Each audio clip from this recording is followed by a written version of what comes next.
What's up, everyone? Welcome to the sixth round. We're back. It's Jimmy here with Katie and Ginger, and we got some more fights to talk to you about. Um, Aaron Blanchfield versus Jessica Andrade in the books. Ended probably like, I don't know, 2 hours ago, hour ago at this point, something like that. About that. But, Yeah. ooh, Aaron Blanchfield gets it done. Second round, rear naked choke over the former 115-pound champion, Jessica Andrade. That was great. It was such a good fight. It was short, but it was such a good fight. Yeah, the first round. Yeah, hold on, I know I got the stats pulled up here. The first round was so close. Super competitive. Total strikes landed 46 to 43 in favor of Aaron Blanchfield. There was not a single part of me for her getting a second round submission, not surprising at all. For her to go she's credited with one takedown in the first round. I don't even remember her really like getting a takedown, honestly. I have to go back. It was towards the end of the round. Oh, okay, right at the end. But yeah, so 1 for 3 on takedowns in the first round, sorry, I was looking at overall. That's why I had me fucked up. 0 for 2 in takedowns in the first round. Okay, but I feel like she did get her down. No, that's why I thought I didn't like. I thought maybe it was just for half a second. Okay, that's what it was. She got her down for like half a second, but like Jessica came right back up. Like it wasn't really a takedown, like they were kind of scrambling to get her down, but Jessica stay up, and that's just what it was. Either way, there wasn't a part of me that thought she could go 0 for 2 on takedowns in the first round and end up outstriking Jessica Andrade. Like, Jessica was landing some big bombs on her, but she handled them very well. She really did. It really did look like a flyweight fighting a strawweight in that fight. But it really was a great test for her, you know what I'm saying? Because we know 100%. that Jessica is a fucking beast, and this was a big jump for her. So to see her eat the shots, and it took her until the second round to actually get the takedown. But what she did, so dominant. Oh my god. It was over. Yeah.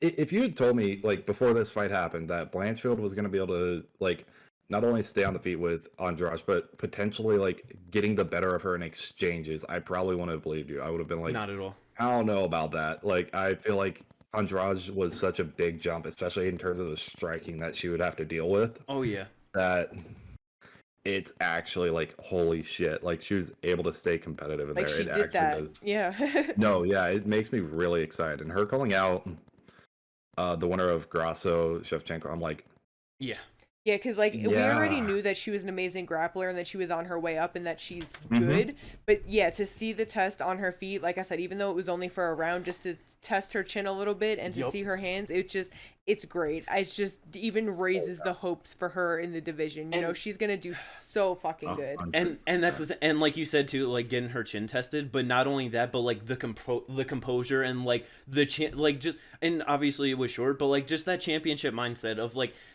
obviously the path to victory is take her down, look for a submission. Like that is clear path to victory for her. So in the first round, she goes 0 for 2 on takedowns, can't get her down for shit, struggling in the clinch. Andrade defends beautifully, just shucking her off, getting off the cage.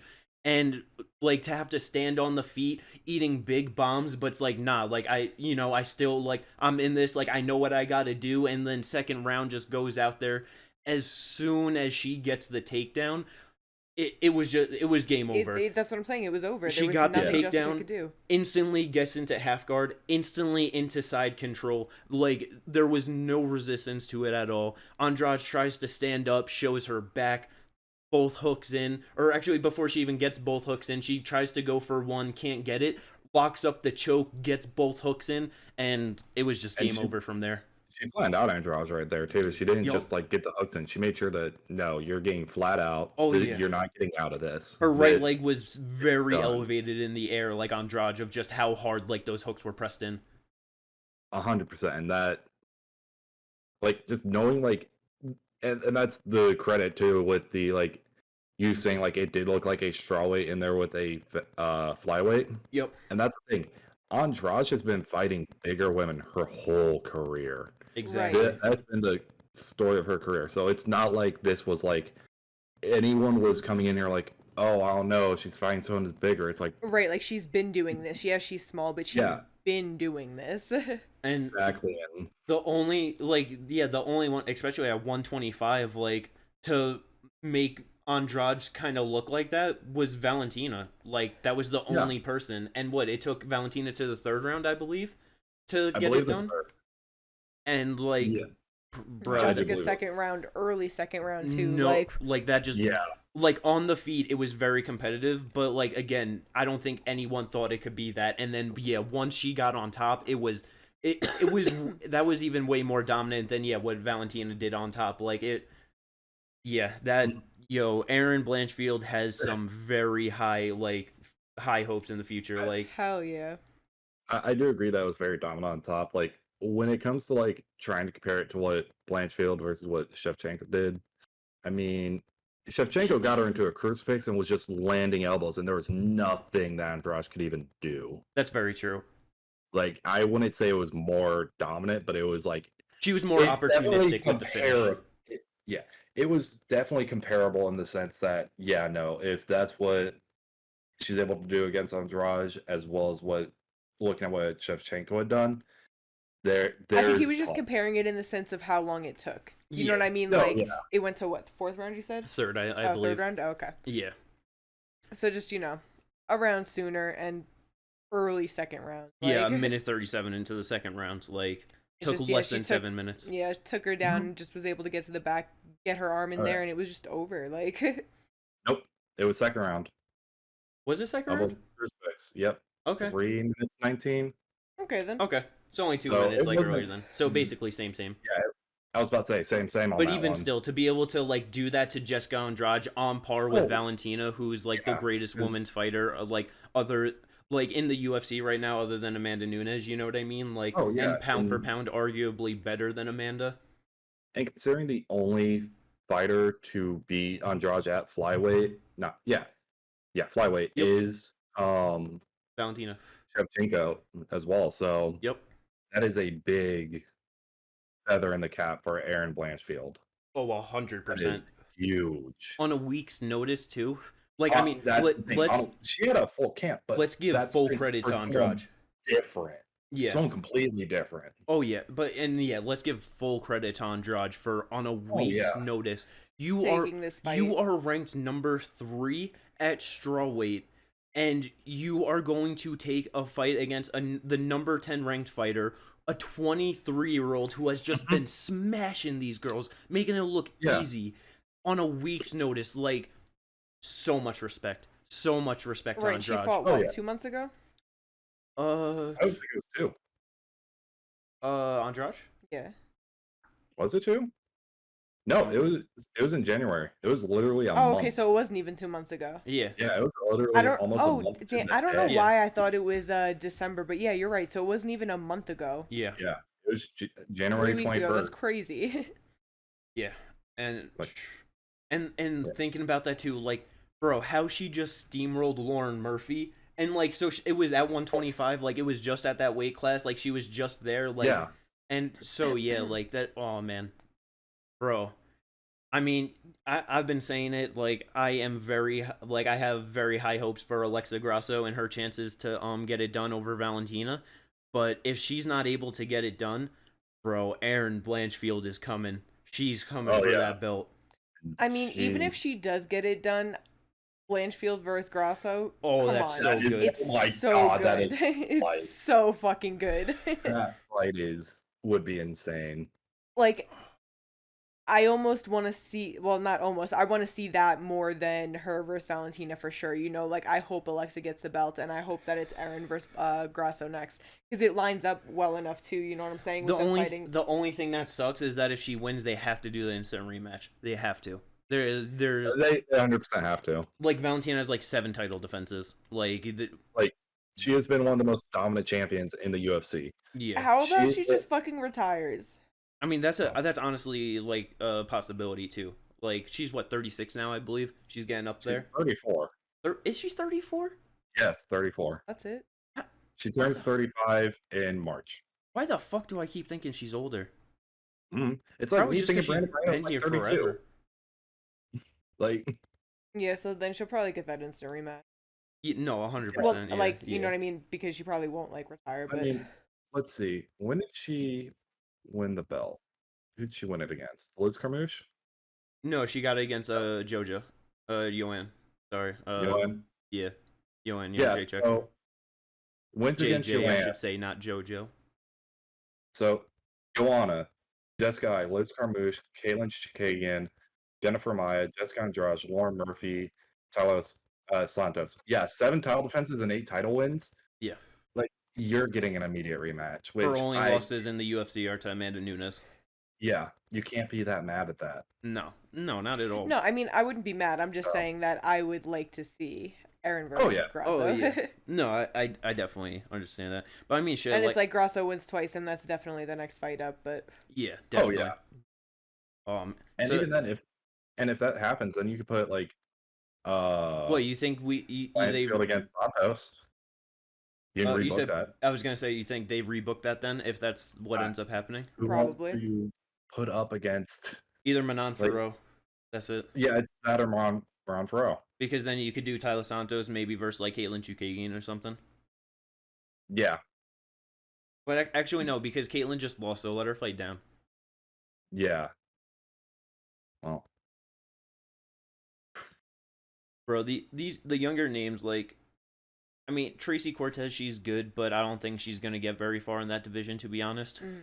I think Macy Barber, when she gets a little bit better, she could probably hang out around like the 6 area, but I don't know, like she'll get up to like top 5 and probably a title shot, but I think like she'll lose and like she'll probably hang out around there. Casey O'Neill will probably hang out around the top 5. I think Aaron Blanchfield is gonna be your like next long reigning champ after Valentina, honestly. More than likely. You want to speak about fighting down? Lauren Murphy definitely need to be fighting down. But yeah, so that great win for Aaron. That was awesome. And that's the thing, it is. This card though, overall, I mean, the main card was awful. It was awful. it really was. I really have nothing to say about the co-main event at all. I really have nothing to say about the featured bout.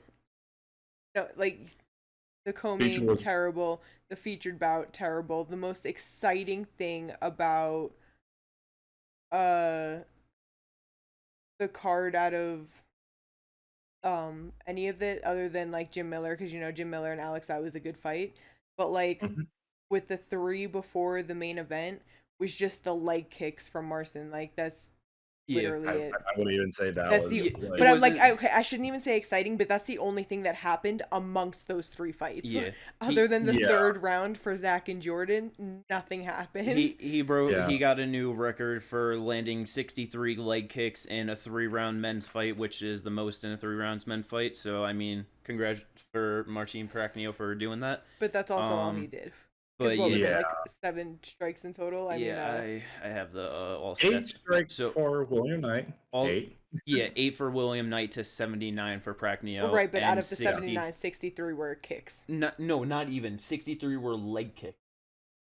Because he was also just throwing kicks to the head. Right, that's true. So that's like true no because punches. Okay, so if 63 were to the leg, 15. he notably kicked him at least 4 or 5 times to the face, more than that, like at least that, and a few times to the body. So yeah, I don't even know how many times he actually tried to throw a punch or hit him with a punch. 9 times to the head he landed. I would not be surprised if those were all kicks. So neither of them got to double digits in total strikes landed to the head or body. Yeah. So uneventful, but the leg strikes or like the kicks were absolutely affecting William Knight, but other than that, it's just 100%. like fucking nothing. Like he was hurt so bad, and that's why it was so frustrating, because you literally have a dude that's like on one leg, he's just putting his leg up in the air that's hurt because he just doesn't know how to defend, he doesn't know what kick is coming, and he's just like, I'll just throw a body kick or a leg kick, or I'll just try like a question mark kick, or like you know, it's like, bro, just punch that dude in the face, like he doesn't even have his hands up, like, right. Oh, yeah, it was so infuriating. That, or even then, like, if you're gonna keep throwing kicks, throw a front kick up the middle. Like, he had his hands out like this, with his leg up. You could have thrown something up the middle, and it would have landed. Yeah, lead front kick up the middle. right to the chin, money, 100%. Yeah, like, Like, yeah. It just the fight IQ was not there, and it was just very frustrating to see. But opening up the main card, Alexander Hernandez gets the unanimous decision win over Jim Miller. Two judges gave it 30-27, one judge 29-28. I thought Jim Miller had that first round easy. Yeah, I thought he had that too. yeah. It was a good fight though. Jim, I'm good on that. he just at 39 years old now, his 41st fight in the UFC. Like it sucks because like for guys like Jim Miller, he never made it to like super high levels in like the UFC, like, you know, getting title fights or like, you know, like big main events, stuff like that. But it's like he's a legend, and it's just I just feel like so many people just won't, like, you know, thinking of like won't legends. recognize him as much because of the fact that he never made it to like that top level status. Yeah. And but bro, if you look through the UFC just like records, like a couple names keep popping up, and those names are like RDA, Jim Miller, yep, Andre Arlovsky. Like these guys are Jim legends. Miller covers so many of those like records in UFC. It's crazy looking at that. Yeah. He really is. And I mean, like, not only does he have the most fights in the UFC, like that's most wins like also. He's most fights, most wins. He's up there, I think, for he's in the top 10, I think, for most finishes. So most fights, 41 in the leader. Most wins, at 24. He has the second most finishes at 16. Let's see, where else is he at in here? Submission wins, he's tied for number 2 with Damian Maia at 11. Fucking, let's see, what other fucking total fight night bonuses? He's tied for number 6 with Dustin Poirier at 13. Like, this dude is just total fight time at number 8. He actually went up a couple spots. He's above Diego Sanchez now. Okay. Oh yeah, that makes sense. Yeah. This right now it's not updated. It's not updated. Yeah. So yeah, that puts him at number 5 all time. Like, but yeah, so if he's not on top, he's in the top 10 for so many of them. It's like oh yeah, a legend. And like some of those, like if you were to look at like the most fights in the UFC, most of those fighters aren't fighting anymore. Most wins, most of those fighters aren't fighting anymore. Yep. And most of these fighters aren't going to be able to even get close to that amount of wins. Like I think at this point, like the person who would be able to like start to get up there would be like Charles Oliveira, because he's been in the UFC for so long. Yeah. He's at 21 wins, Charles? I believe so. So yeah, 3 more wins, like, you know, it's like realistic, you know what I mean? Dustin, like 4 more wins, or I think he's at 21 now, possibly too. So like you know, like it's realistic, you know, like no, yeah. Yeah, Dustin and Charles tied 21. 5th place with RDA at 21. Yeah. And So, I mean, like RDA don't have much time left. Yeah, no, but I mean, shit, the way he be fighting and who he gets fights against, 3 more wins, that's still even realistic, you know, like. Oh yeah, 100%. But yeah, So, like it. But yeah. So like, speaking of his like legend status, just the people he's fought, like Jim Miller has fought Charles Oliveira, Beneil Dariush, Frankie Edgar, Gray Maynard, Dustin Poirier, Anthony Pettis, Donald Cerrone, Joe Lozon, Benson Henderson, Melvin Gillard, Diego Sanchez, Dan Hooker, Clay Guida, and Takanori Gomi. Like, he has fought a who's who. Yeah, that is of the wild fucking track record. I'm pretty sure his resume basically is insane. everyone on that list is either former champ, interim champ, or like former title contender. Yeah, literally.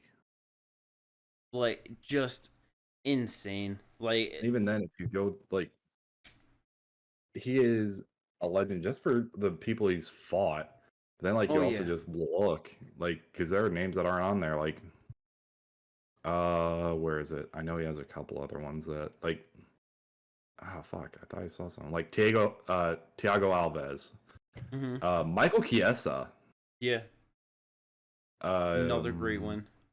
Yeah, Nate Diaz. Like, these aren't the wins, but, like, these are all, like, people he's fought. Clayson Tebow, Dwayne Ludwig. And that's when you start getting into, like, before he was in the UFC. But, like, once he got into the UFC, he fought a who's who. of fighters. And for him, yeah, 39 years old, because Hernandez, I believe, is only 31. Like, to be putting up, Mm-hmm. like, a fight like that and, like, just being so tough and, like, you know, just in there, just fighting to the end, like, man, just, you gotta respect it. Jim Miller's fucking awesome. Oh yeah. But, I mean, and, yeah, for Alexander Hernandez, it snaps a 2-fight losing streak for him. Definitely, Yep. like, a crossroads fight for him. If he lost that, it's kind of just showing where he's like really at in like the 155 division, Oh yeah. just UFC more generally. Mm-hmm. Right, because 100%. that brought him to what, 6-5 in the UFC. Yeah, Yeah. 5-6 has been too good. yeah, I exactly. mean, it's still Yeah, not great, no. but Still young, still has got time to like try and make some changes and like really make the most out of like what he's got left in his prime. So yeah, for sure. Oh But yeah. it was definitely good for him to get this 100%. hell yeah. Oh And yeah. then And go ahead, Ginger. I was just gonna say, just huge respect for him taking out on like a week and a half's notice. Like Oh taking yeah, on someone like Jim Miller is no easy feat for people. If veteran you're of all not, veterans. oh yeah, no, OG of OGs type shit. But Hell like, yeah. if you're not like up to snuff, Jim Miller is going to show that. Oh yeah, he'll He's catch going you to slipping show for it sure. bad. I mean, shit, like what? He was on a 3-fight winning streak, and 2 of them Yeah. were guys on their like UFC debut, and he finished both of them with strikes. Like, bro, Jim Miller, Yeah. like, when's the last time he's fucking knocking people out? But it's like, yeah, these fucking young bucks thinking that they can just come in and put it on him. He's like, hell, fuck no, brother, I'll show No. you. Like, He is the definition of he's kind of like the definition of crafty veteran. Like yeah, that's what he is. He is. and it's crazy too, cause like the his I forget how long it lasted, but like his entire like most of his prime, he competed with Lyme disease too. Damn, Oh my really? god, yeah. Yeah, he had because he had like long hair, and I'm pretty sure it was like on top of his head where he got he like just bit had by. no idea. And so yeah, he would just No like clue. feel like shit, like just so many things he never knew why. Oh, yeah. And then I'm pretty sure he like shaved his head and was like, Oh "What's my this God. fucking like red ring or whatever?" And like got it Mhm. checked out, got it fixed up, and then yeah, he started feeling so much better. Like That's so Yeah. wild. I just realized. Imagine doing weight cuts with Lyme disease. Oh my god, that must have Wild. felt like death. dog shit, bro. He probably felt terrible. Like Jesus Christ. Yeah, But, just crazy. Yeah, no. Big respect to Hernandez. Oh yeah. He did great. I kind of figured this fight would end up standing for the most part because Yeah. Jim Miller is not someone who's easy to take down, and that's part of Hernandez's bag. He's trying to take you down, and Jim Miller's not going to just let you take him down. Like, Yeah. he's a jiu-jitsu guy, but he's not like, okay, I'm just going to accept that you're going to take me down. He's like, no. Nah, If yeah. we're going down on my fucking terms. 100%. Mhm. Yeah. So- Definitely, yeah. Like I said, just the crafty vet with that, like, it's not gonna be easy to get him down, like, at all. Oh man.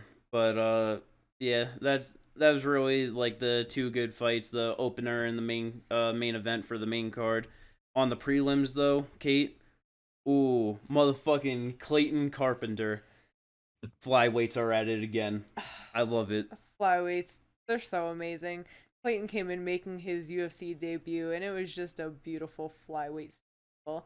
I believe it was Juan Camilo that actually took Clayton down first, and it was the only takedown because it was first round.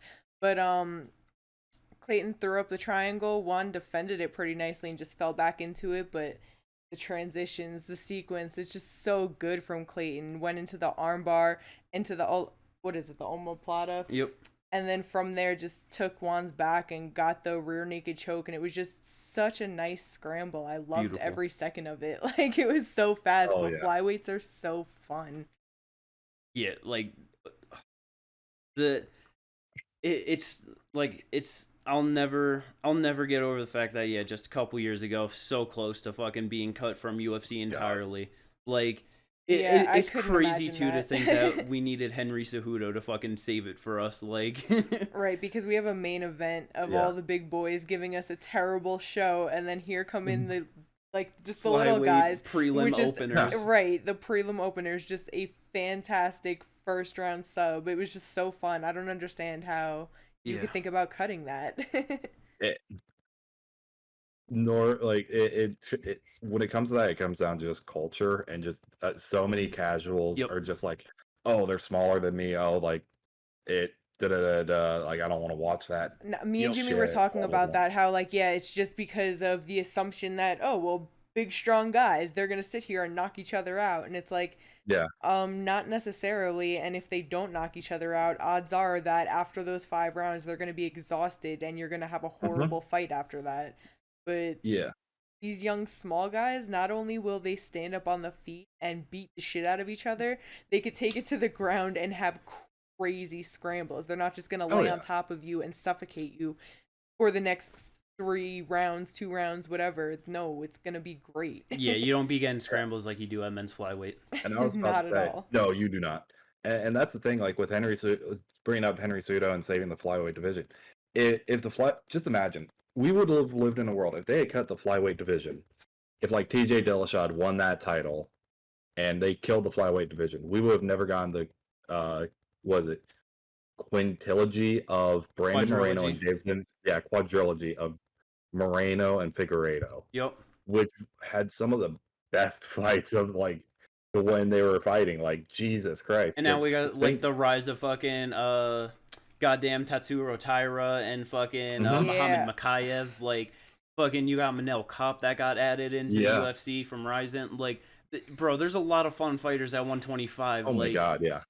fucking Pantoja's there. Like bro, it's Hmm. I'm yeah. excited for Tatsuya Bro, Taro though. Brandon Royval. I was just gonna say, motherfucking Brandon Royval. This dude, for the worst of him, he is putting on a fun fight. Like, Yeah. Oh it yeah. is so fucking insane how fun Brandon Royval is. Like, oh my It god, is. I fucking love him. Anytime I, he is fighting, I don't give a fuck who it it is. is Like, he is going exciting. to give them a chance to win that fight, and he's gonna make it fun. Like, you know what I mean? It's just.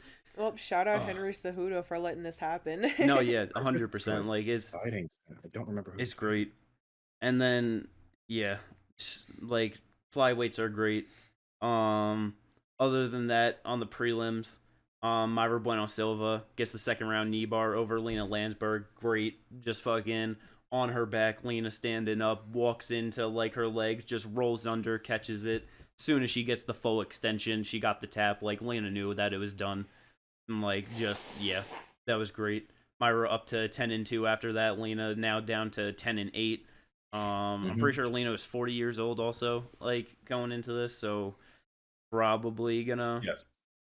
let's see. Is there 40 or 39? Oh yeah, on a Damn. 4-fight losing streak, she's definitely getting cut or retiring afterwards. No She doubt needs about to. it. Yeah. If she gets cut, hopefully she just doesn't go anywhere else. She just stays cut. Yeah, and that puts Myra 5-2 in the UFC on a 3-fight winning streak after losing to Manon Fiorot. So 2 finishes in a row, armbar and a knee bar.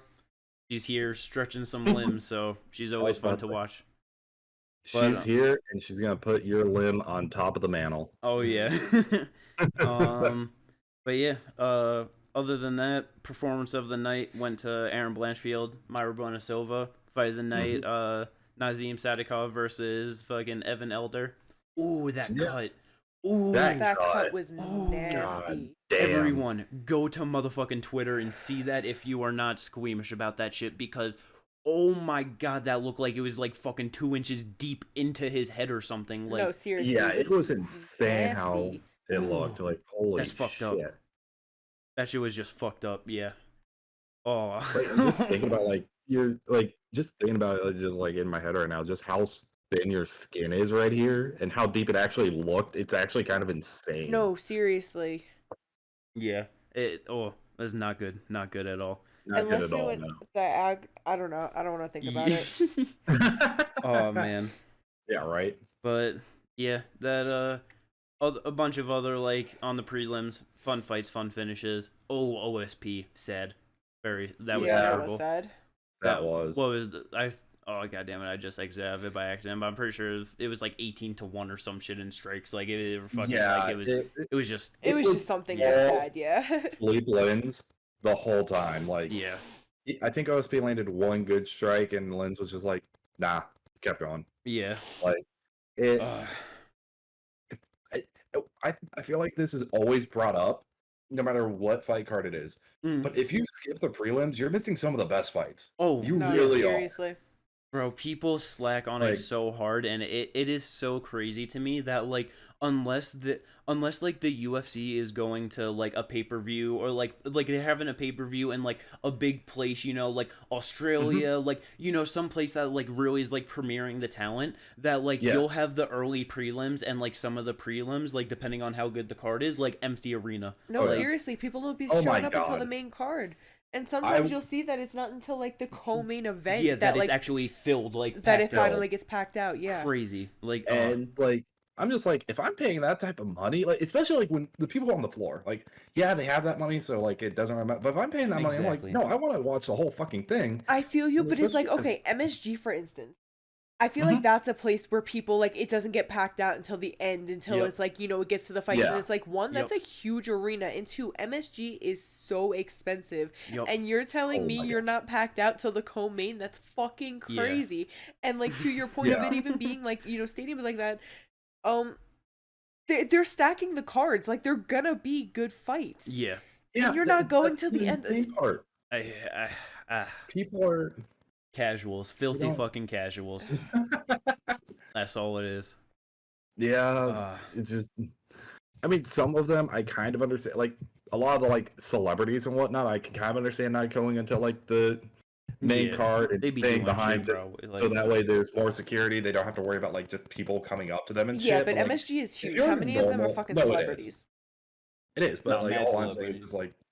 No, I know, but like. What I'm saying is, for it being however many thousands of like no, people, true. There's like 40, 50 celebrities. Like, yes, exactly. So like, while there might be like a lot of celebrities in there, they're not like the people that are making the difference on it being packed or not. Oh, no. Yeah, I get what you're saying, but what I'm saying is like, for those people, I get why they're not there. Right. What I'm saying is why the regular people who go and buy these tickets are not there is insane to me. Yeah, that's the crazy part. Yeah, I don't know. People suck. Actually, I have to make an addendum to what I just said. John Atkins pointed out multiple times, Chris Pratt will be there from the prelims to the end of the card. I definitely know who Chris Pratt is. Actor. Guardians of the Galaxy has done the most recent Jurassic Parks. I've definitely seen Jurassic Park. Parks and Rec, I think, right? I don't know. Parks and Rec that he was in? I only saw a little bit of Parks and Rec. Yeah, he was in one of those kind of mockumentary style shows. But gotcha. Yeah. That's the one. He would be there the whole time. Yeah. So, but best way to wrap up any fight night card or any fight card as usual is to skip right over the Tapology picks. Oh, no. It's to run right up onto those Tapology picks, because, oh boy, tonight, your clear-cut winner is good old Jim Bob Sherwood over here. Good old round of applause. Hooray, hooray. Ooh. See, this is why I hate when you win, is because you're fucking annoying. Anyway. Oh man, it's gonna be fun when I win because I'll just be annoying too. Yeah, but I could just like hang up on you, like for the funsies. I know. and but that's also why I wanted to do that, because I knew I was gonna get nothing from you guys. So I just... He's like, I gotta clap for myself because no one else is gonna fucking do it. Exactly. Haters. But first place with 490 points. I got 8 correct, 1 decision right, 1 perfect, 1 semi. Good old Dad coming in second, 395, 6 right, no decisions, 1 perfect, 3 semi. Pete, 320 in third, 5 correct, 1 decision, 3 semis. And Ginger in last, 265, 5 correct, no decision, no perfects, 1 semi. A rough night at the office, Ginger. I mean, sad. Yeah, very, very much a rough night in the office. I don't know what happened. You picked bad. I picked bad. I'm like, I don't know mid how as that fuck. And Jimmy did alright. Yeah, I did very solid. You did alright. I really wish it. Because what was it? I got so yeah, Blanchfield by submission. I was off by the round, 1 round, pretty close. Jordan Wright, terrible pick. Shouldn't have done that. Miller, close. I mean, I was hoping he could get it done fair that Hernandez won. Like, and then OSP, I just don't know what the fuck I was thinking, honestly. I hate myself so much. I can for some of these picks. But then my perfect was AJ Fletcher, second round sub. Let's go. Let's go. Yeah, no, happened. I would have preferred if my dad won. I'm sure. I would have preferred that. Yeah, because you wouldn't have Jimmy here going, round of applause for me. Hey, when you won, you should have bragged more. You know, I'll be more annoying next time. My bad. Yeah, because no, I'm pretty sure at this point I've come in last twice now. I don't remember. I came in last week, but it was so much closer. Yeah, because I'm pretty sure the first week it was you, then me, like by 5 points, and then Ginger. Yes, and then Dad last came in week last. was me. Yeah. And then you. Yup. And then Ginger. Yeah. And now this week, yeah. The first one for us, it was Jimmy at 720, me at 695, and then you at 665. Okay. Yeah. Because me and Jimmy were on fire that night, going 12 for 15. Yeah. And I was just getting the ones that I picked super correct, and that's the only reason why I got through that. Yeah. You had 4 perfects that night. Yeah. Insane. That's so good. That's so good. So that shit carried me. No, yeah. Because out of like the 15, didn't you have like 9 or 10 right? I don't even know if I had that. Yeah, many. 9. Oh, I had 9. Okay. 9. I was gonna say I don't think That's I had what 10. Carried. Yes, like 6 picks off, but yeah, just still right up in there with the points. Like, oh, so good. But yeah. I should have at least picked Pyoga by decision. I don't know why I went first round KO. Oh yeah, it's very fair because Jordan Wright's been like knocked out in the first or second round like 3 times in a row. So it's like the bad pick was Josh Parisian. To be honest, that was Josh Parisian was the bad pick. Yeah, I just thought I thought Jamal would be able to get a finish on it, but just takedown after takedown for the win. Fair enough. Decision. I got that one right. Too bad it doesn't count as a perfect. Yeah. Yeah, right.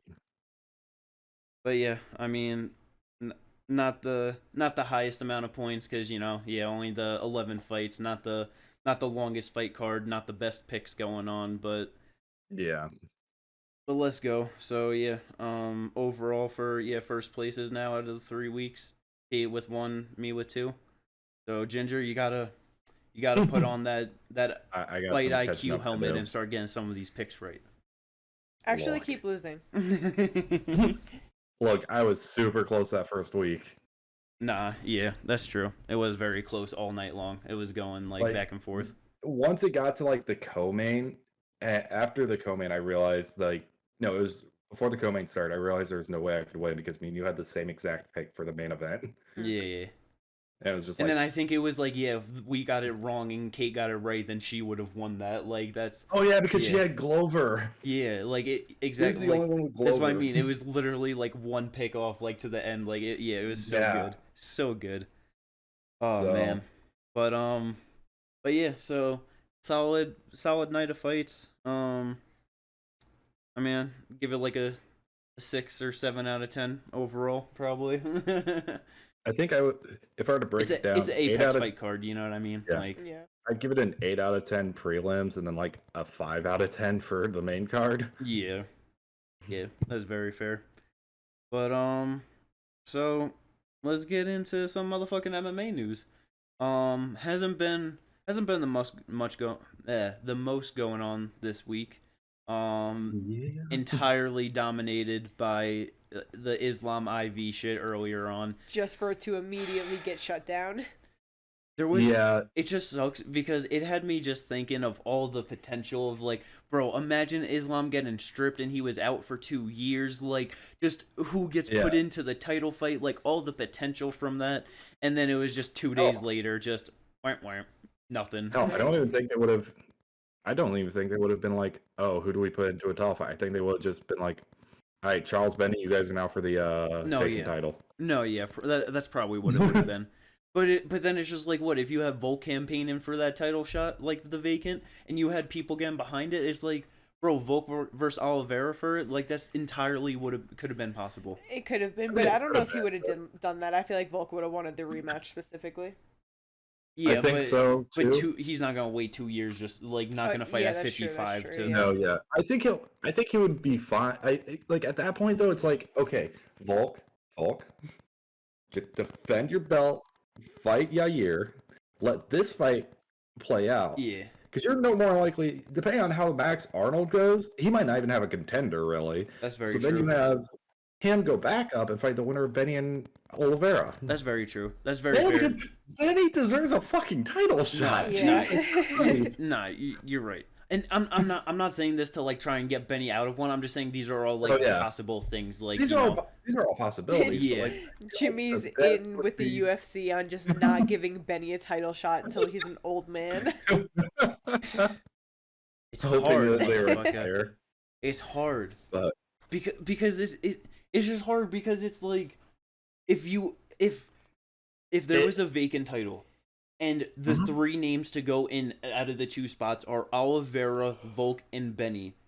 It's like you go Oliveira, Benny. You go who Oliveira. his only his last fight was a loss to like the former champ. Volk, his last fight was a loss to the former champ, and then Benny, who's coming up on a win streak. Like it that's not a clear cut like There really isn't. And if you're everyone going who's for going in there. power, then you put in Oliveira Volk. But like Exactly, and that's the thing. It's you always factor in star power because that's the name of the fucking game, UFC. and that's where you end up with But- Volk and Charles. Like the I'm trying to remember. That is Charles and Benny on a fight night card, or is that a pay-per-view fight? I'm pretty sure it's supposed to be pay per view. Yeah, so it'd be very easy though, because then like you just slot them under who the title contenders are, who the title fight already is. You slot Very that true. right Yeah. there. Very Five true. round main event, co-main event, and you got yourself a, and that just boosts up that, like, the reason they would do that is because that would boost up that would hopefully try to boost the sales of that pay-per-view, because now they have two Oh, title yeah. fights they can market. Oh yeah, 100%. That's why they be doing the interim. They love it. They love the title fights. Yeah. Yo, that would be Oh, yeah. wild disrespectful to put Charles and Benny not on a pay-per-view. Yeah. No, it would be, but And I feel like the UFC Couldn't has remember. very much been more of going to like if you have like a fight that like it's a big fight, like I feel like back in the day where you would get it as like a fight night main event, now they're just Yeah. throwing it at like onto a pay-per-view as a 3-round because it's like yeah, back in the day you had Gaethje Dustin, that was a fight night main event, you know what I mean? Oh my You God, are yeah. They are not on fight nights anymore. That is just not happening.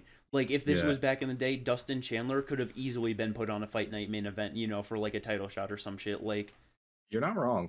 and so yeah, I just feel like fights like that, you're definitely just gonna start getting those more on. They have some exceptions to that, because like I would argue Corey Sandhagen versus Marlon Vera should like be They're on a not big pay-per-view. stars like that though.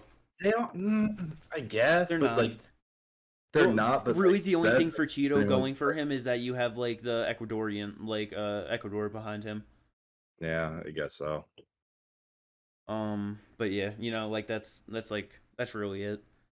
And then But yeah, but then it all just gets squashed down because Western Australia Athletic Commission is like no evidence of IV use, so ain't shit No, to go yeah. on from there. it really isn't. But Fault. with staying in the 155 170-ish division though, you finally officially got Tough being recorded. Chandler and McGregor McNuggets in fucking Vegas. You already got headlines of Conor doing the same shit as the first Tough season of getting his guys put into the fucking house, so Return of Artem Lobov. I'm already upset about it. I I have been thinking about like just the whole McGregor like and Chandler thing for Tough. I'm just like, this really is not going to be the best fucking Nah. season. No, But- it's never gonna top season 10. Ain't happening. No, Tough well, it's heavyweights all time. like I said, I like when we talked about this in the first podcast, what I was saying was I don't think it'll be a top 5 or even maybe not even a top 10 I think in it'll be terms of top 10. entertainment. It might be top 10, but I think it's barely gonna crack at 9 or 10. Yeah, it'll just be hard because like Connor and Chandler will try, but and like the UFC will try to hype shit up, but the fighters aren't like bro, you don't got motherfucking Nate Diaz on the fucking in the Tough House. You know what I mean? Like, I mean, you might be able to get fun personalities, but honestly, even with Connor, it's kind of questionable because is he just gonna be corny? he looks like he's on coke. Okay, so he might be He's on fun, coke. but he also might be severely like, yo, bro, you chill. Nah, You know, yeah. It's No, definitely yeah, not and gonna be then- the greatest. But if he's just like, you know, like if all his shit talk is corny and you're just like, all right, Connor, like honestly, just shut the fuck up, then it's gonna be extra not good. Okay. No, yeah. Okay. Across the entire season, over under set at let's go 10.5. Okay. The amount of times Connor is gonna call Chandler a midget. Over. Can I double down on over 10.5? Yeah, like just there's no question about that. Like he's gonna go in on him. How many episodes are there gonna be? Huh? How many episodes is it about usually for Tough? I'm pretty sure like 8 to 12 or something like that. 8 to 12. Super Over double 10. it. Oh yeah, no, I'm going. I $20 on the over. So what, do you think like maybe like 17.5 would be a better over under? That might be a better one because I could probably like make an argument that'll probably happen less, just because like, no, too many like of those like interview like one-on-one interview type situations. He's gonna where be you can calling just him a midget like 4 times in one piece. Yeah, Exactly. yeah, Like, exactly. the over-under might be better at like 25.5. Yo, tiny stuff. Oh man. Like I don't know. But yeah. Hopefully it's a fun season. I mean, I can see him like him just like not even just like the over under on him calling Chandler a midget. The over under on him calling any of Chandler's 135 contestants midgets as well. That's very true. That's very true as well. Why are they short, or you think he's just gonna? 135. Oh, Yeah. right. Duh. That's funny. But that's just gonna happen. That's just gonna happen. It's fucking Connor. Yeah. Very true. Very true. But speaking of big stars and whatnot and things going on, motherfucking Francis. Ooh, talks have been happening. So, I mean, the one thing, you know, like the Glory did confirm that they had talks with Francis. Mhm. You could, yeah, the rematch with Alistair and Francis like is potentially there in kickboxing, I guess, which is only fun because the amount of steroids both of them could be on in that fight. Oh my. But so They'll be 20 years old again. But I wonder if, because it's like, okay, Uberim, you know, that's a fucking legend, you know? But it's like, if Francis starts roiding up heavy, does that cancel out Uberim? And does that just bring it back to like what we had in the UFC and Francis is still just gonna decapitate him? Or does like Uberim make it a chance? You know what I mean? Like that's I think fun. Uberim has a chance if it's not a roided up Ngannou. It's gonna be. No, yeah, I mean it could be. It's gonna be that would be fun either way. But yeah, I think the more fun one though is the potential 2-fight series with Deontay Wilder. That 100%. Francis, he was like, hey, I mean, I was just talking about boxing, but if you don't want to keep your limbs, like... We can take this to Bellator. Yeah, right. So, what's going on right now with that is Deontay Wilder came out and was saying, you know what, I want to fight with Francis Ngannou, but I don't just want to box him. I want a 2-fight deal.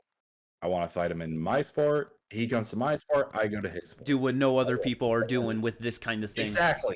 And that so much respect to Deontay Wilder for even like contemplating that, because like, bro, come on. Right, because it's one thing to go from MMA to boxing when you entirely use boxing within MMA, but it's different to go from boxing to MMA when that's only one small portion of everything that goes on. Like, Yeah, just ask. There's no kicks, there's no clinch, there's no takedown, there's no like That's grappling, what I'm there's no saying. chokes. Like I know punching is a big part, but strictly No, yeah. boxing is There's no entirely elbows, different. there's no knee, right.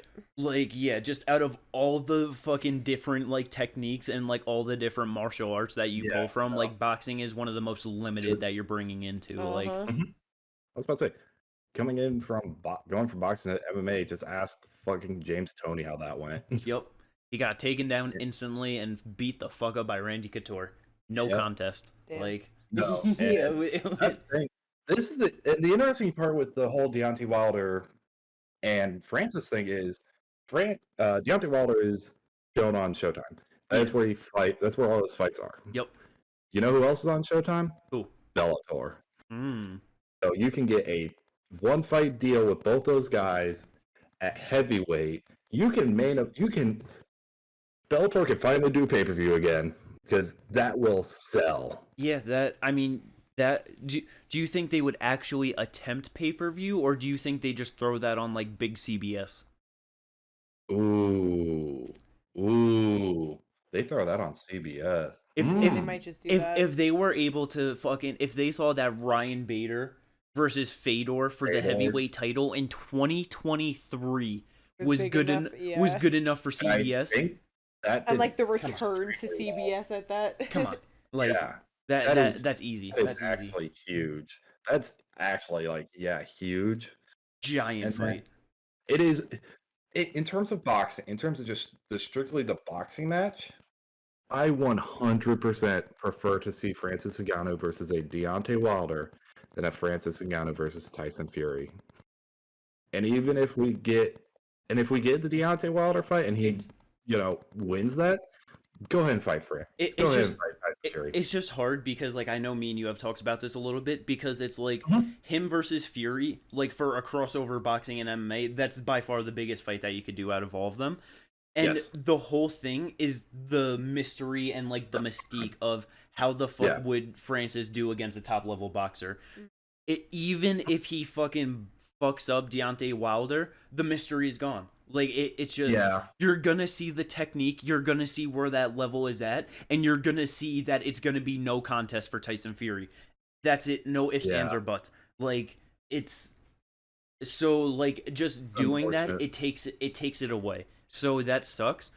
But if it's not against Tyson Fury, there's no one better to do it against than Deontay Wilder. Like I mean, maybe the only other person is Anthony Joshua because you get the whole UK crowd, so possibly you can make it bigger. But for American audience, American pay-per-view, Deontay Wilder, Francis Ngannou, one fight in boxing, one fight in MMA.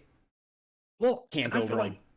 See, here's the thing. I think the second best is the Deontay Wilder fight because you can easily market this as the hardest puncher in boxing versus the hardest puncher in MMA. No, that's very true. Who wins? Yo, do you know what's crazy? Actually thinking about it now.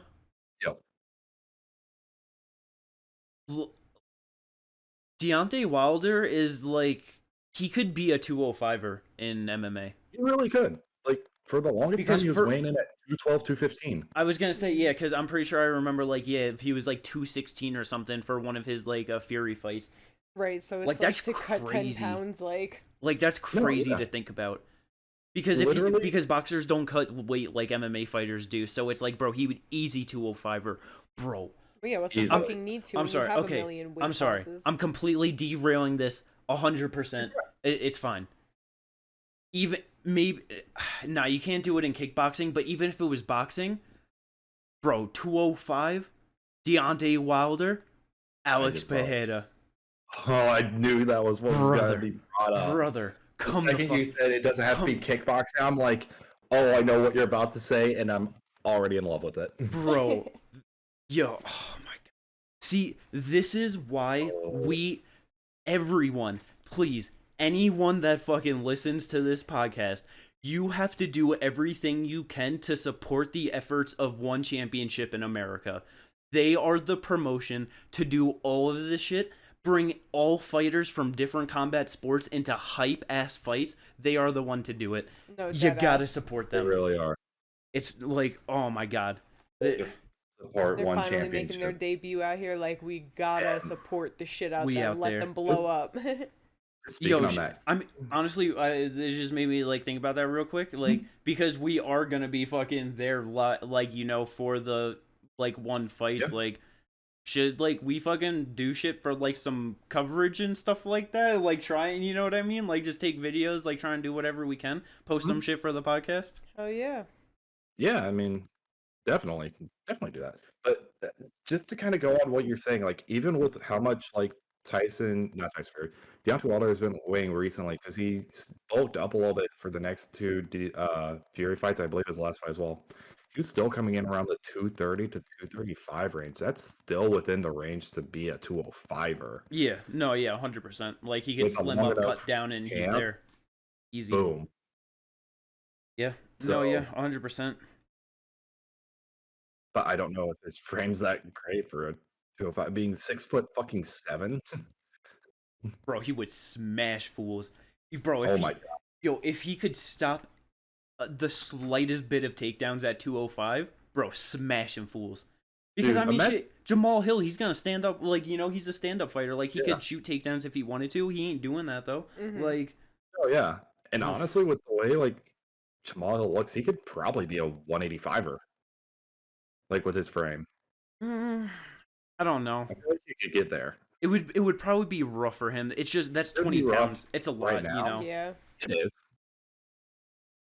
That is a Like lot. if That he would be hard. prepared up to it, it probably wouldn't be that No, bad, yeah, so he yeah. wouldn't have to cut as much. But like, yeah.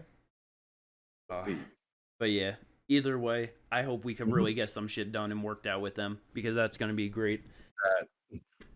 Other than that, some other shit going on this week. We did have BKFC last night on Friday. Main event was fun as fuck. Lorenzo Hunt versus Mike Richmond. Bro, Yeah. Richmond was beating the fucking piss out of him. Nah, dead ass, Got- just fucking him Real. up. Putting it Sat on him on his ass. Yeah. Oh man, terribly. As soon as Lorenzo got up, he thought he could just put it back on him again. Right hand straight down the. Oh man, unconscious, flat on the floor. Lorenzo just slept him. Bro, Yeah. Stood up, ref said go, just slept him. BKFC's Boom. fucked up. It That is shit. fucked up. But speaking of BKFC being fucked up, and I'm sorry to bring this up, Jimmy, but Diego Sanchez's cuts. Oh my god. Yeah, Yeah. That before was the brutal. fight started, that's And I what I know that was you- very much worried about because so much scar tissue from Because MMA. he had the one Yeah. above his eyebrow and then one up in his hairline too. Yeah, right? I think Yeah. he had one under his Yeah. eye maybe too, or I'm not I sure. might Yeah, even be like- confusing people because it was just like, it's bare knuckle. It's a lot of stuff, but That's the thing with Diego Sanchez. He has fought so many times. He has sparred so many times. He has so much scar tissue. Fighting a all former around the boxing world area. champion in bare knuckle boxing, like. It and was out not. of the 12 fights on there, only one of them went to decision. Yeah, that was the opening on the prelim, I think. First round, yeah, it was the opening, but first round, second round, first round, second round, first round, fourth round, first round. Yeah, The only one to go to the fourth round was Austin Trout versus Diego Sanchez, and Diego Sanchez got so fucked up. yeah, that was sad. But really good. do you know it was a great second round knockout though? Oh yes. Another beautiful highlight reel knockout of Greg Hardy getting sat on his ass. Just getting knocked the Gotta fuck love out. it. I forget, Beautiful. was it Josh Watson? I think was that dude's name. I don't I even. think so. That Josh Watson. That beautiful soul. Thank you, Lord. The MMA gods traveled into BKFC for one night only to bless us with that. With a beautiful knockout of Greg Hardy. Fuck that Yeah. piece of shit. I was just gonna say, fuck Greg Hardy. Fuck Greg Hardy. glorious.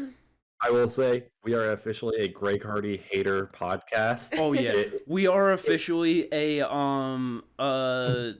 podcast that any guy that is like a domestic abuser and is a fighter that you will not get that respect at all. Oh hell no. Never.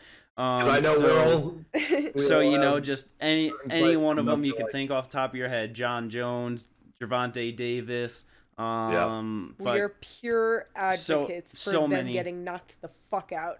so many others, sadly, that I can't. But like, but yeah, fuck them all. And I hope they all have terrible MMA or boxing or whatever careers.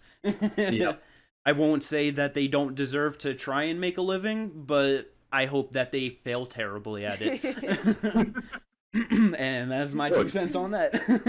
Look, you can make your money. I just hope you make your money by getting knocked the fuck out. Exactly. I will be perfectly okay with that. But other than that, some fight announcements. We had a fucking, with Jessica Andrade, filling in for like a big step up in competition for Aaron Blanchfield. Motherfucking Mateusz Gamrot stepping in for Dan Hooker to fight Jalen Turner. Yep. God damn, that's a fight. Oh, that is quite a fight indeed. I love it. I love it. These youngsters coming up at 155. I like Holy that shit. so much better than Jalen Dan. Yeah. Oh yeah, it's such a better fight. So much better. Dan, honestly, Jalen probably first round sub on Dan or first round KO TKO. Like, yeah. But this one, ooh, I don't. Jalen might touch him up on the feet on the outside all fight. Mateusz might ragdoll him for 15 minutes. Like Mateusz might shoot for a takedown and Jalen just snatches the neck on a guillotine. Or like them long ass arms. Or if he's hell, a guillotine. If he sprawls well enough, he can go for the darts. Like there are. Especially with those long arms at 55, snatching up a dart. Bro, like, yeah. He's got it's crazy. But this fight is going to be so fun. I cannot wait for this fight. Gonna be so good. A very fun old man's fight, Matt Brown versus Court McGee. I'm okay with it. Yeah, because it's an old man's fight, so that's what you got to do with 2 old men. But it's honestly gonna be sad though for Court if fucking Matt Brown just knocks him the fuck out though. Yeah, because that's possible. See, Matt Brown's old, but bro, he hit them elbows. You better watch him. Them elbows, his kicks, his punches, like damn, even his little fucking tie sweeps too. He'll fucking throw you off your feet. Oh yeah, 100%. Matt Brown ain't no joke. Yeah. He ain't nobody's fool. Hell no. Oh, that's gonna be a good one. And the next good top one, motherfucking what was it? I can't think of TJ Nurmagomedov versus fucking Bryce Mitchell versus Redneck Habib. TJ Nurmagomedov versus Redneck Habib. That's what it is. It's, Bryce Mitchell, Jonathan Pierce. Jonathan Pierce. Jonathan Pierce versus Bryce Mitchell.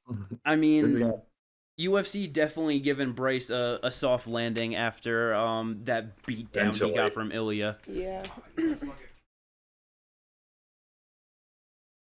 Because sorry, Kat. I'm trying to remember. Kat's trying to grab my shit. But yeah. Like, so, I mean, I like that. Jonathan Pierce, I'm pretty sure he's been on a hot little streak, if I remember. He came into the UFC, he won on the Contender Series, came in, made his debut, lost to, what's his name, Joe Lozon? Joe Lozon, yeah, I'm pretty sure. Yeah, and then he had, 4 in a row? It's either 3 or 4 fight win streak, a couple unranked guys, but, doing his thing, moving up, and now he's fighting Ilya. I mean, not Ilya, Bryce. I mean, not terrible. I mean, he lost to Joe Lozon, beat Kai Kamaka III. Yep. Omar Morales, Christian Rodriguez, Makana Americana, and I know that name, and he was pretty decent. And then Darren Elkins. Which actually going from Darren Elkins to Bryce Mitchell is actually a big jump for him. That's what I was just gonna say. A big step up in competition for Jonathan Pierce. Like, he has not fought a dude like this. Like Joe Lozon, probably the best name with like being the most like skilled vet. Yeah. He fought. And I believe that was in 2019 he made his debut. I'm not sure. Yes, 2019. Nice. Yeah. So yeah, he fought in the Contender Series, then went to the UFC. Yes. So definitely a big step up. Definitely looking forward to that. That's gonna be some fun. But looking ahead now to next week and what we got. Friday night, we got a fun card. One championship gonna be was it on Amazon Prime Video 7. So I know all you motherfuckers be wanting your Amazon packages early. I know you got Amazon Prime. Check out one. They're awesome. Support them. I will 100% big up and plug one all the time. Yeah. I almost never know the majority of the names. Like, there's always a few that's familiar, but every time they're always great fights. Yeah. One card's never disappointed. Like, on this, so, like, I don't know, like, much of the guys, like, on the main card or, like, anything at all. Only thing I know, main event, John Lineker, versus Fabricio de Andrade in a rematch. Ended, I'm pretty sure it was like second or third round nut shot. It was I think fucking Andrade broke John Lineker's cup with that. Oh, was that fight? Yeah.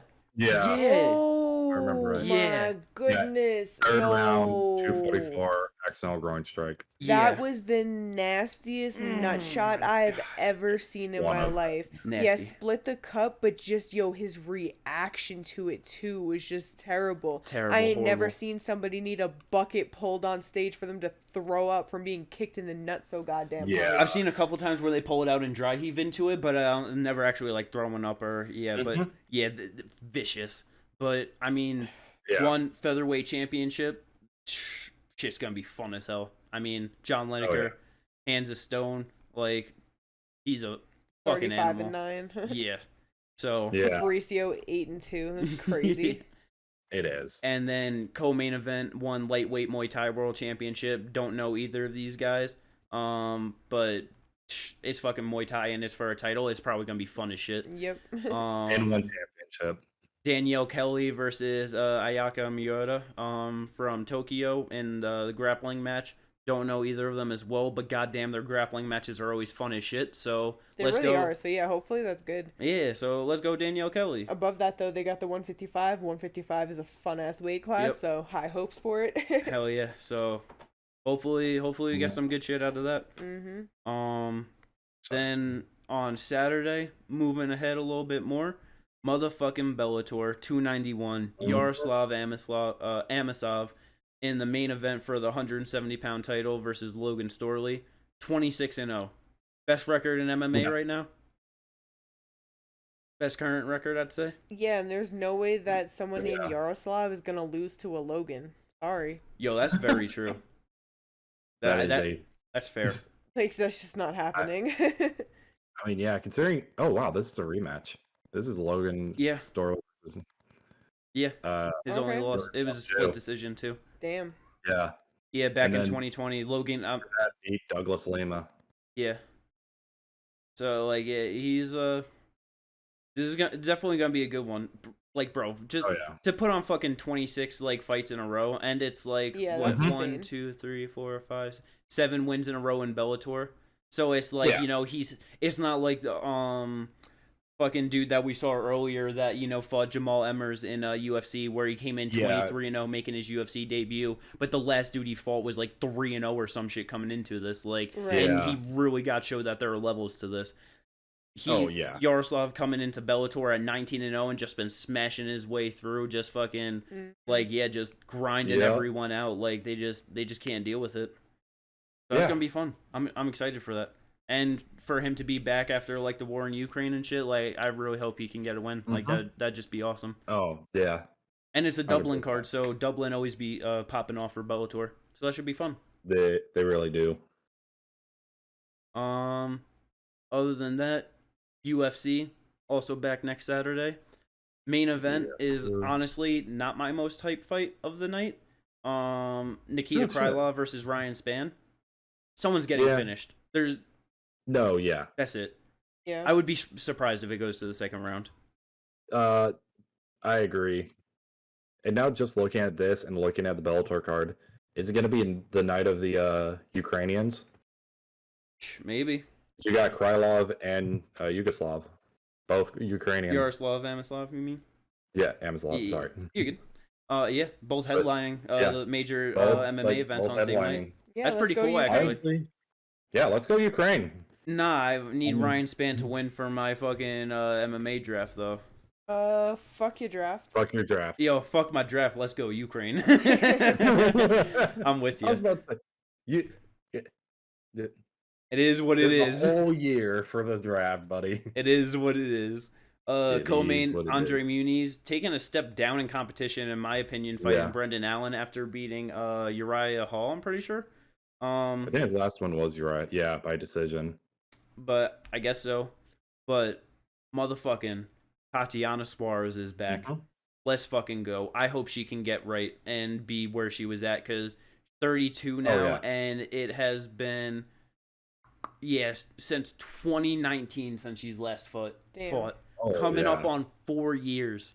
That's crazy. She was supposed to fight Roxanne Modafferi in 2021, but that fell through. Yeah, I'm pretty sure it's like back to back, like bad injuries and shit like that, just struggling to get right. So I really hope that she can come back and look great, because that's another dangerous fighter at 125. Like, she's been the one that like, you know, just thinking if she comes back, because it was like, I'm pretty sure it was like 2021 when she was supposed to fight Roxanne. It was at 125. Yeah, that was insane. Yeah, and so it was like, the talks of like, oh shit, like if she comes back and looks good, like her grappling against Valentina, like, and like she's gonna be the one to take it type shit. Yeah, so yeah, I'd love to see what she's able to do. That should be great. 100%. Because adding another person who like that into the 125-pound female division, amazing. Like, I love like that. A lot of these divisions now, not just like their flyweight division, but like a bunch of divisions now are getting really exciting, instead of it just being kind of the same old. Because like even like 205, there's some interesting things going on with how that's shaking out right now. Hell yeah. So a lot of divisions are starting to look really exciting just based off what's going on at the top, because a lot of those top fighters are starting to fall down the cards, and you're starting to see a lot of these up and comers, and it's like that's the most exciting thing right now going on with those. Yeah, I'm not gonna lie, I'm loving that. Hell yeah. It's gonna be good. Oh Gonna my be God, good. yeah. Oh yeah. So that'll bring us into our last little segment for the podcast. My favorite one. A possibly infuriating one. Who's that fighter? All right. So you guys gonna have to think, all right? You're gonna have to use a little imagination sometimes here, you know? I don't want to do that, but alright, go on. It's Where are you sending it in? the pod group chat. Make it nice and easy. So again, all of these fighters will be from the night's card. First one to send in. Who's that fighter? The fucking hands.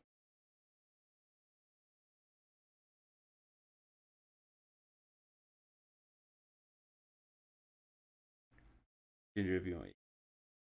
Kate, you answer. All right. Ginger, your answer. Just based on body shape, I'm gonna go with Jim Miller. It's motherfucking Jim Miller. Let's go. Both you guys Let's got go. it. Hell yeah. Let's fucking go. Oh yeah, I'm happy. Okay, all right. I didn't know if you had us muted or not, so like I was kind of quiet about my answer. My bad. Yes. Yeah. So I Ginger deafened, so he can't talk deafened, or that's hear. what I meant, but you know? yeah. Okay. So Yeah, you and can I- My like bad. say That's why I loud. was like quiet about it. I was like, wait for Jim Jimmy Miller? to give me the head nod. Oh, you're good. You're good. No worries at all. Let's go. Mhm. First round, both of you got it. I guess I gotta pick harder ones next time. No. Round 2. Mhm. Who's that fighter?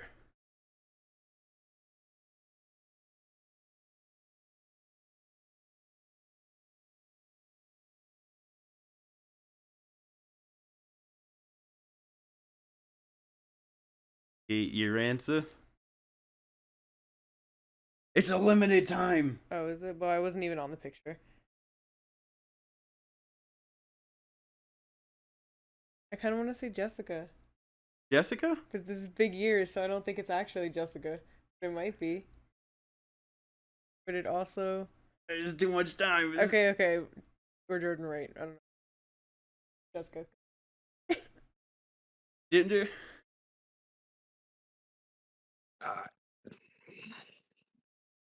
God, this one is hard. You didn't This one just is hear my actually a bit scramble. harder. I understand. It's hard. I've got two in my head. What were you two in your head? My two are AJ Fletcher or potentially Jessica Andrade. They've had the same damn haircut. God damn it. Fletcher. It's funny, Kate's pick was Andrade, but it's Jordan Wright.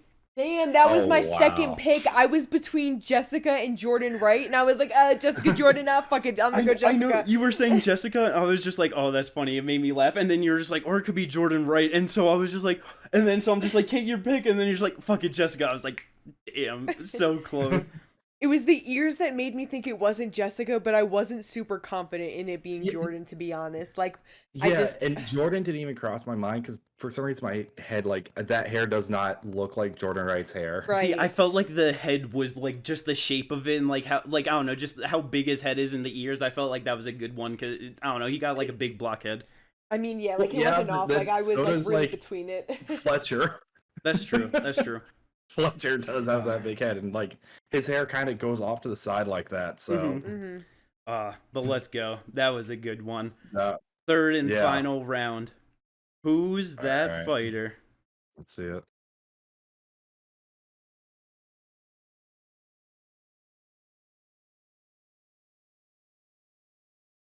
What you thinking, Holmes? What'd you answer? Jamal. Which Jamal? There's two of them.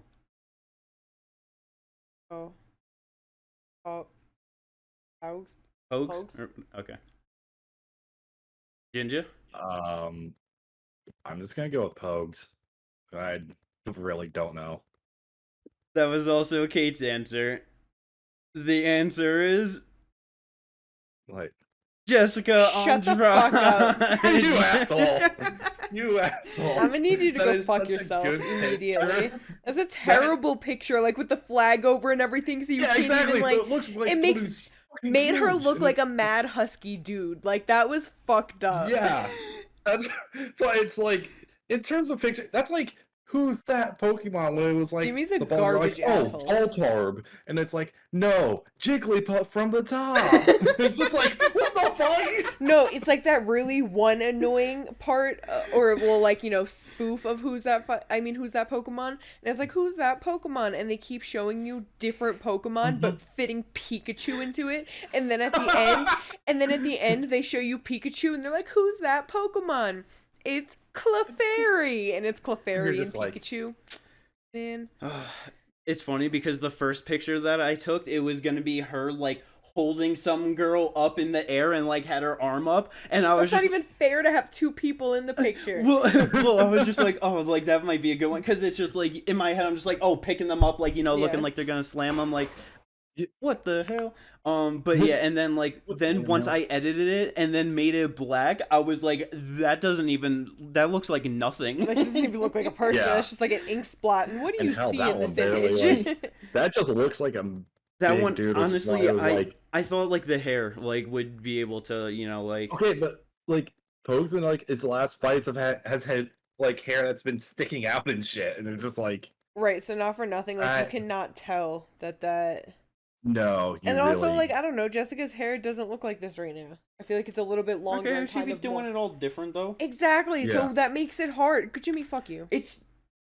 I never said this was going to be easy. Where I'm like, it wouldn't be fun if you guys got it every single time. No, it wouldn't. And I'm not saying like it would be. But I'm saying like, maybe don't pick pictures where someone has a flag draped over them and their arm is like this. To where you can't even see like their arm. Expect the unexpected. No, I like easy games and I like to win. I don't mind a hard game. That's all. You guys don't actually understand how hard it is to fucking try and find good pictures I do. that aren't just the fucking fighter like this. I do. If you want me to make it easy, this could be That wouldn't make it easy. Easy on me. No, it would be easy on you. Easy Yeah, on it's just like easy for us. I'm not. It's not easy to fucking find advocating very distinctive pictures. We'll do better. You do better, No, I'm not the one motherfucker. who does this. You're the one guessing. You do better. Let's go. No, That's no. gonna wrap up Who's That Fighter? A great second addition to Jimmy it. has to do I'm better. just I'm not Wonderful. saying like Wonderful. that. Oh, these pictures are like that. That picture is just like, and like, because even then, like the picture you chose for like Miller, that actually is kind of hard because like trying to figure out who that is. Like again, like just the one thing that gave it away for me was just that bump right at the bottom. Like that looks like Jim Miller with his fucking Jim rib Miller cage belly. all out. Yeah, and then that second one, could not even tell. We thought that was Jessica Andrade. I know. I thought that was funny. That's why it made me laugh so hard because she was the next one. I also picked everyone with all J's in the starting with their name, so that's the. Oh, That was another thing. Okay, Hooray. loser. Fuck you. fair. But but I think that's pretty good. That's gonna wrap up this podcast. Shit to plug. Twitch.tv _hangout99. You can go watch some Fight Companions or me and Kate playing some games. Whole bunch of things to watch on there. YouTube channel, Jim Bob Sherwood. I'm gonna try and do some things with that. I'm not sure exactly, but gonna get some contact going. Hopefully, me and Ginger and Kate try and think of some more stuff for this fucking this channel. Create some more contact going and shit. But yeah, Ginger, what you got, brother? Twitch.tv /Ginger_MF, and I believe that's also my Twitter handle as well. If you want to follow me on Twitter. That's it. That's it. And 6th round. I think it's just the 6th round, right, for Twitter and TikTok.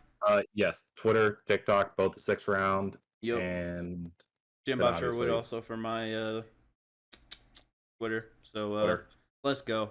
Thank you everyone for tuning in and watching. Hope you enjoyed it. Give a like, subscribe, and catch you all next week. Peace out. Peace. Peace.